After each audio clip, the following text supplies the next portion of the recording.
प्रिय मित्रों, प्रणाम। आज एक डरावने से लगने वाले विषय पर मैं कुछ बातचीत करना चाहता हूँ, और वह विषय है मृत्यु, डेथ।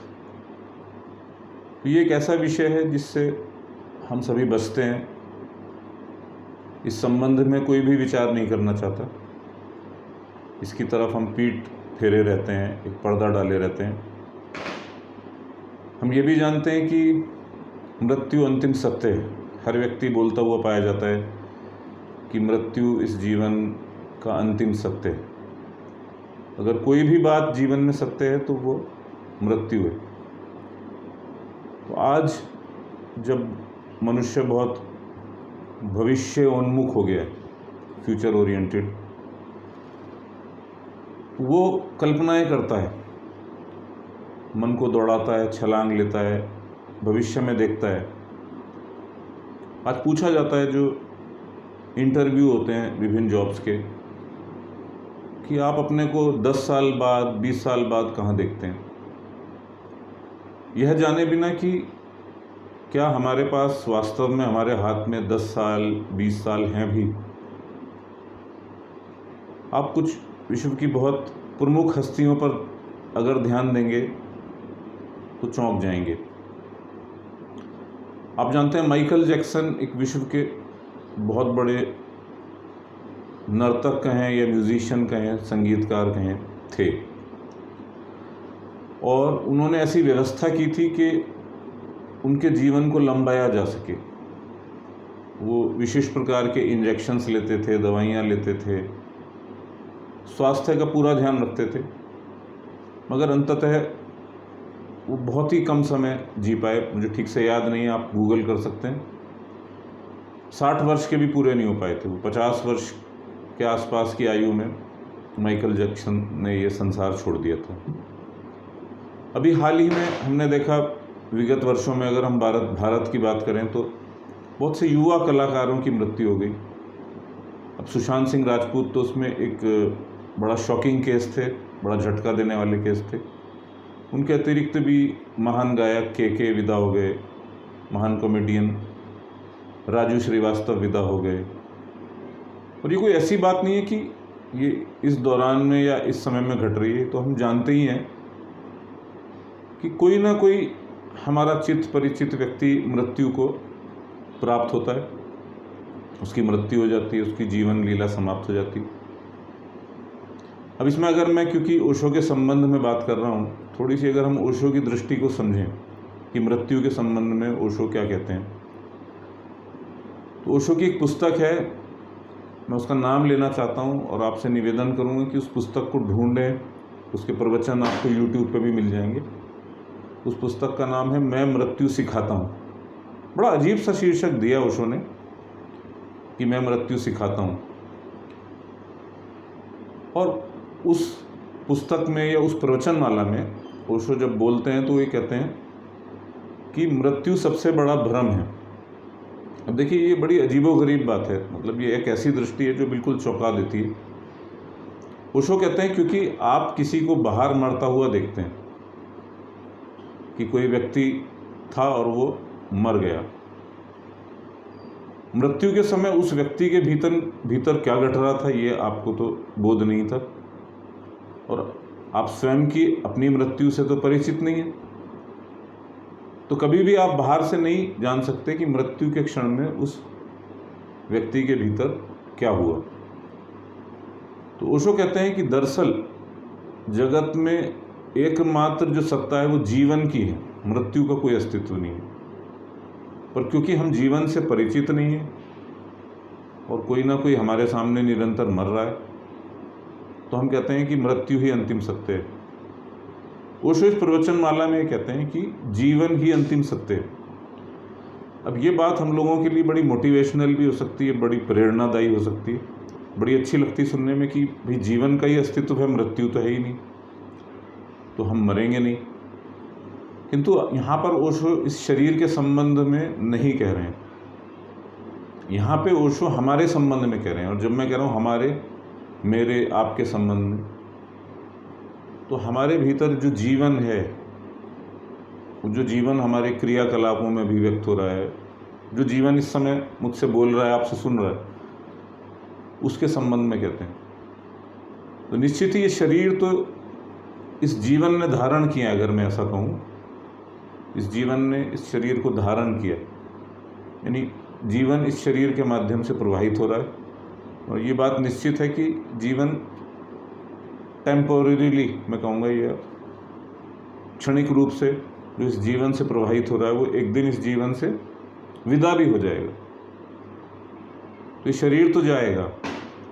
ये शरीर धातु का बना हुआ है किसी, हम यहाँ पे प्लैनेट से ही बनता है, मतलब यहाँ से हम मिट्टी लेते हैं, खनिज लेते हैं, बहुत सारी चीज़ें, भोजन लेते हैं, उसी से हमारा ये शरीर बनता जाता है। और जब जीवन के लिए यह शरीर अनुपयोगी हो जाता है तो जीवन इसको त्याग कर किसी दूसरे लोक में विदा हो जाता है। भगवत गीता कहती है कि हम दूसरा कोई शरीर धारण कर लेते हैं, किंतु हमारा तो जो सारा का सारा परिचय है वो इसी शरीर से। इस शरीर के अतिरिक्त तो हम स्वयं को कुछ जानते नहीं हैं, और हमें पता है इस शरीर की तो मृत्यु होगी। और ओशो जिस जीवन की बात कर रहे हैं उससे हम बहुत हल्के से स्पर्शित होते हैं, हमको टच करता है, परिचित होते हैं, मगर उसका हमको पूर्णतः कोई बोध नहीं है। तो अब अगर ये शरीर चला जाएगा तो फिर क्या किया जाए? तो एक बात तो ये हो सकती है कि हम डिप्रेस हो जाएं, आज सब कुछ छोड़ दें, निराश हो जाएं। उससे तो हम ये कह सकते हैं कि इसके पहले कि शरीर जाए तो हम मन से यहाँ से विदा हो जाएंगे और सिर्फ एक सर्वाइवल के लिए जिएंगे, खाएंगे पिएंगे। किंतु ओशो यहाँ पे जो बात कह रहे हैं वो बहुत महत्वपूर्ण है। वो कह रहे हैं कि जीवन ने ये शरीर धारण किया है और इस शरीर के द्वारा ही जीवन विकसित भी हो रहा है। निश्चित रूप से इस शरीर के द्वारा, किसी भी शरीर के द्वारा जीवन गति कर रहा है उच्चतर आयाम की ओर, नए आयाम की ओर, भीतरी आयाम, गहरे आयाम की ओर। तो जब मृत्यु निश्चित है इस शरीर की, जैसा हमको दिखता है, और ओशो परम जीवन की बात करते हैं, तो क्या ये नितांत आवश्यक नहीं है कि जो वर्तमान का मनुष्य है वो जो मृत्यु को जानने की कला है, हम कहें, जिसको हम कहेंगे मेडिटेशन या ध्यान, क्या यह आवश्यक नहीं है कि आज का जो मनुष्य है इस ओर थोड़ा सा ध्यान दे? अब मेडिटेशन हम किसे कहते हैं? मेडिटेशन स्वयं से परिचय है। जब मैं कह रहा हूँ स्वयं से परिचय, तो फिर उसी को मैं कहूँगा कि हमारे जीवन से परिचय, जो जीवन इस शरीर में बह रहा है, बोल रहा है, व्यक्त हो रहा है, विभिन्न क्रियाकलाप कर रहा है, वो जीवन का एक्सप्रेशन है। और जीवन का स्रोत वो भी कहीं हमारे भीतर ही है, जो हमको दिखता नहीं है। तो जिसको हम कहते हैं ध्यान या मेडिटेशन, वो आज के मनुष्य की नितांत आवश्यकता है। वैसे भी आप देख सकते हैं कि जीवन काल धीरे धीरे कम होता जा रहा है। पहले जो आयु 80-90 वर्ष होती थी, 70-60 कम होती जा रही। तो ऐसे में जब हम बात करते हैं कि 10 वर्ष बाद, 20 वर्ष बाद, तो हम एक बेहोशी का वक्तव्य दे रहे हैं और हम ऐसा मान के जी रहे हैं जैसे इस शरीर के लिए यहाँ पर अनंत काल पड़ा हुआ है। किंतु यहाँ शरीर के लिए अनंत काल नहीं पड़ा हुआ है, शरीर बहुत सीमित समय के लिए यहाँ पर है।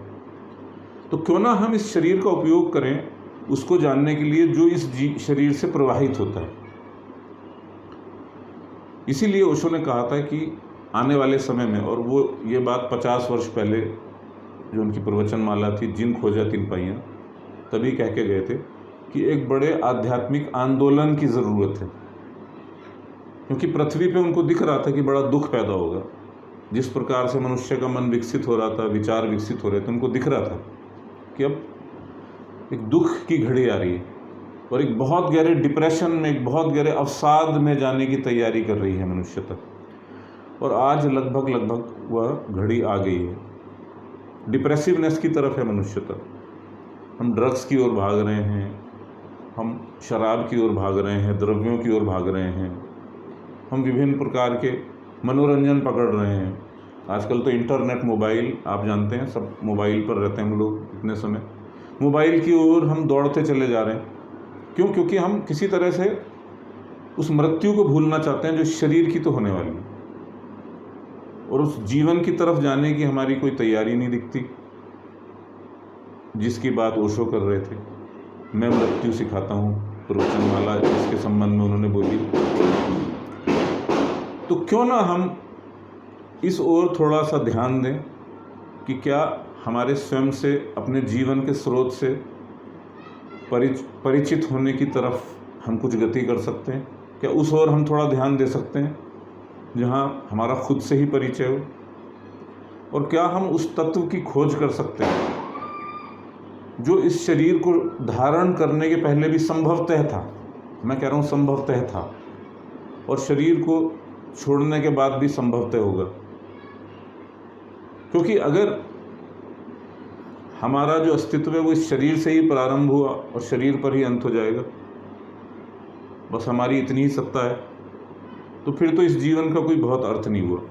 फिर तो हम यहाँ पर कुछ पाप करें, पुण्य करें, कोई बहुत अर्थ नहीं हुआ, क्योंकि वो एक दिन प्रारंभ हुआ था, एक यात्रा एक दिन समाप्त हो जाएगी। फिर हमारा कोई शाश्वत जीवन नहीं, फिर तो हम उसको जैसे भी जी सकते हैं। फिर तो एक टाइम पास वाली बात है, जैसे कि हम एक ट्रेन में बैठे, हमको दिल्ली से मुंबई जाना है, तो दिल्ली में चढ़े बस मुंबई में उतर जाएंगे, छोटी सी एक यात्रा है, तो जैसे कैसे भी कटे उसको काट सकते हैं। किंतु अगर हमारी जीवन श्रृंखला शाश्वत है, जैसा कि अध्यात्म कहता है, स्पिरिचुअलिटी कहती है कि मनुष्य अनंत है, मनुष्य शाश्वत है, मनुष्य समग्रता है, ऐसे वक्तव्य दिए गए अध्यात्म में, तो फिर तो हमें अपनी उस शाश्वतता की ओर थोड़ा ध्यान देना होगा। उसके लिए ज़रूरी नहीं है कि हम संसार को छोड़ दें।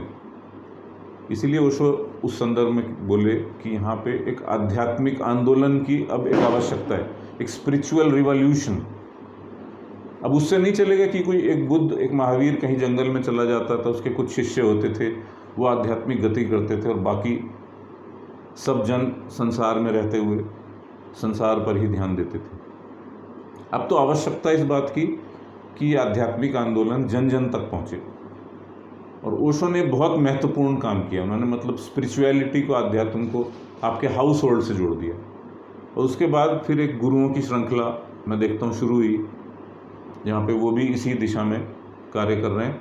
मगर निश्चित रूप से मैं फिर से दोहराऊंगा कि ओशो एक युगावतार थे, और उन्होंने एक नए मनुष्य के जीवन के सूत्रपात दिए हैं। पहले भी मैंने बोला है, फिर से कहूँगा, उसको उन्होंने जोरबादी बुद्धा बोला है। एक ऐसा मनुष्य जो एक वृक्ष है, फला फूला हुआ, जिसका जीवन विभिन्न आयामों में लहलहाता है, बाहर प्रकट होता है, मगर जिसकी जड़ें उस जीवन स्रोत से जुड़ गई हैं, कॉन्शियस रूप से, सचेतन रूप से, जहाँ से उसका उद्गम हुआ।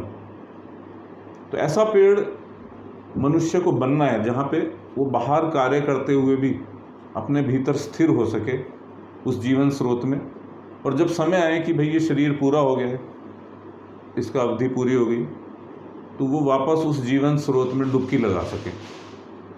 अब हो सकता है कि वह पुनर्जन्म ले या ना ले, वो तो एक जटिल विषय, गहरा विषय, उस पर तो हम बात नहीं कर सकते हैं। वो तो जब हम अपने गर्भ में झाँकेंगे, जब हम आत्मगर्भा होंगे, जब हम खुद के ही स्रोत पे जाएंगे, तो हमें पता लगेगा कि वहाँ से जीवन के कुछ नए आयाम प्रकट होते हैं।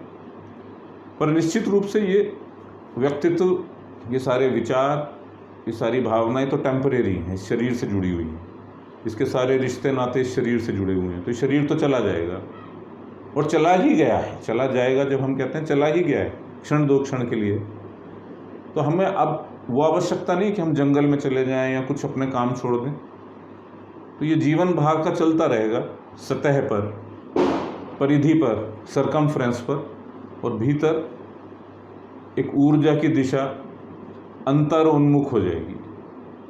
यानी ऊर्जा जो है, यानी एक डबल एरोड कॉन्शियसनेस, ओशो ने एक शब्द दिया था, डबल एरोड कॉन्शियसनेस। तो यहाँ पे चेतना का एक तीर तो भीतर बिंधा रहेगा, जो अपने होने के आयाम में, अपने अस्तित्व में भीतर जाता जाएगा, जहाँ पे हम पेनिट्रेट करते जाएंगे, और ऊर्जा उसी केंद्र से बाहर भी फैलती जाएगी। तो ये जोरबा और इधर बुद्धा।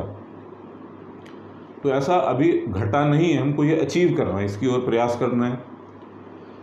तो मैं आपको आज इस वीडियो के माध्यम से प्रेरित करना चाहता हूँ कि ये जो मृत्यु जैसी घटना है, इससे हम मुख नहीं फेर सकते, आज इसकी तरफ हम पीठ नहीं कर सकते। इसको हमें स्वीकारना होगा कि धीरे धीरे हम सभी मृत्यु की ओर बढ़ रहे हैं। शरीर जो है उसकी आयु बढ़ती जा रही है, समय सीमित है। हम कहते हैं टाइमलेस माइंड एजलेस बॉडी, मगर किंतु ऐसा है नहीं। एज तो है इस शरीर की, शरीर तो जाएगा, और जब ये शरीर जाएगा तो क्यों ना हम उस दूसरे आयाम से भी जुड़ जाएं जिसकी तरफ ओशो संकेत देते हैं। क्यों ना हम ध्यान मेडिटेशन से जुड़ें और एक बेहोशी की ज़िंदगी समाप्त करें। अब बेहोशी की ज़िंदगी क्या है, ये मैं एक अंतिम बात करके फिर अपनी बात पूरी करूँगा। बेहोशी की ज़िंदगी ये है कि ये मानना कि ये जो संसार हमें दिखता है, ये जो सीमित संसार, बस यही अंतिम सत्य है। क्योंकि ये अंतिम सत्य तो नहीं है, ये सीमित संसार है। यहाँ पे हम प्रतिदिन वृद्ध हो रहे हैं, प्रतिदिन कमज़ोर हो रहे हैं, शरीर में बीमारियाँ आ रही हैं। और अभी जो कोविड आया था उससे तो आप देख सकते हैं कैसा हाहाकार मचा था। कुछ देर के लिए सब स्टॉप। अब ये दिवाली के पटाखे फूट रहे हैं बाहर, तो उस हर्षोल्लास में संभवतः मनुष्य फिर से भूल गया होगा कि अभी क्षण दो क्षण पहले कोविड में क्या घटना घट रही थी, कैसा हाहाकार मचा था। सब लोग बस प्रतीक्षा कर रहे थे कि पता नहीं कब कौन गुजर जाए। प्रतीक्षा नहीं कर रहे थे, पर फिर भी उनको लग रहा था कि भाई किसका नंबर आ जाए, कौन यहाँ से विदा हो जाए। और क्षण भर बाद हो सकता है हम उस बात को फिर से भूल गए हों। तो क्यों ना हम उसको फिर से स्मरण करें। ये जो घटनाक्रम अभी हुआ था कोविड में, जब सब कुछ बिल्कुल सन्नाटे में चला गया था, उसको क्यों ना हम फिर से स्मरण करें और ध्यान के मेडिटेशन के आयाम से जुड़े। तो बेहोशी की ज़िंदगी का अर्थ है ये मानकर जीना कि ये चलता रहेगा जो बाहर दिख रहा है, और होश का जीवन ये है कि नहीं, ये परिधि पर चल रहा है, किंतु ये मेरा समूचा अस्तित्व नहीं है। मेरे भीतर कोई तत्व है जो इस बाहर के जीवन से अलग है, जो इस बाहर के जीवन को महसूस करता है, जिसको इस बाहर के जीवन का बोध होता है। ये विचार भावनाएं सब हैं, ये हमने कलेक्ट की हैं, मंथन करके इधर उधर से इकट्ठी करी हैं। सारे विचार, सारी भावनाएं इस जो बाहर का जगत है, जो हमको दिखता है, जो प्रकट जगत है, उसी के संबंध में।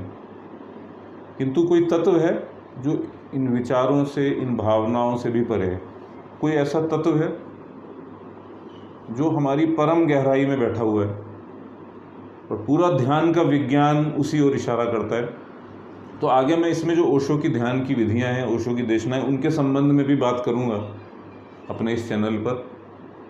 और अगर मेरे शब्द आपके लिए कारगर हो पाएँ और उस भीतर के होश से, उस कॉन्शियसनेस से, उस चैतन्य से आपको जोड़ पाएँ, तो ये एक मेरे लिए भी और आपके लिए भी एक बड़े आनंद की बात होगी।